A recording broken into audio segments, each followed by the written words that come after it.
Çfarë kemë bëjmë një kryeministër që i mungon legitimiteti qeverisës, edhe si i tillaj nuk ka të drejtë as ligjore, as nuk ka mundësi ligjore që merr vendime të tilla, mundësitë në pozicionin çfarë është janë totalisht të kufizuara dhe ky vendim është më tepër populist për shkak të fushatës së zgjedhjeve dhe sheh si momentum i cili është duke rrezikuar rënia e tij nga pushteti dhe lëvizjave vendosi ka një rënje siç po shihet. Për këto ka mundohet që sadopak të ndikojnë në blerjen e votës në mënyrë indirekte. Ndërsa sa i përket edhe çështjes tjetër e cila si të merret vendimi kur do ta implementojnë të një vendim totalisht i pamatur, vendim i cili nuk mund të merret pa konsultime publike, edhe nuk mund të merret pa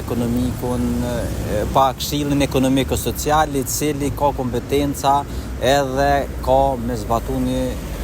vendim të tillë. Kjo buxhetit Kosovës nuk i kushton asgjë, por i kushton bizneseve, se ky vendim është marrë që të implementohet nga bizneset, por do t'ja ul fuqinë financiare në proporcion me rritjen e pagës, qoftë në aspektin investiv, qoftë në aspekte të tjera, dhe se i tillë punëtorët do të përfitojnë, por është vendim i pamatur, i pa llogaritur mirë dhe me impakt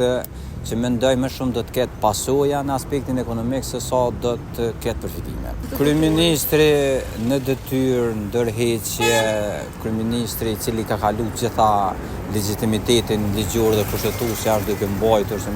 pengë institucionet, i ka pas 5 vite në dispozicion të bëjë lëvizje të tilla, në zgjedhjet e vitit kaluar ka marrë vendime të tilla dhe ka rrit pagën minimale, tash prapë të njëjtën po përdor vetëm për qëllime politike. Po t'ja donte të mirën punëtorëve, shtetit dhe sektorit privat, ai do të krijonte politika të qëndrueshme, të cilat do të ndikonin pozitivisht dhe nga vitin e vet do të imponohej bizneset të rritin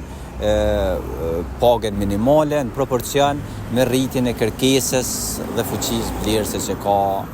ekonomia e vendit dhe qytetarët e vendit. Përmendet politika të qëndrueshme, cilat do të ishin? Po një ndër politikat e qëndrueshme të bëhen matjet empirike të cilat e masin fuqinë vlerëse dhe në proporcion me fuqinë vlerëse të jetë proporcionale. Jo vetëm rritja të sektorit privat, por do të ketë rritja të sektorit publik, kur kemi shportën e konsumit shumë fesh më të lartë në raport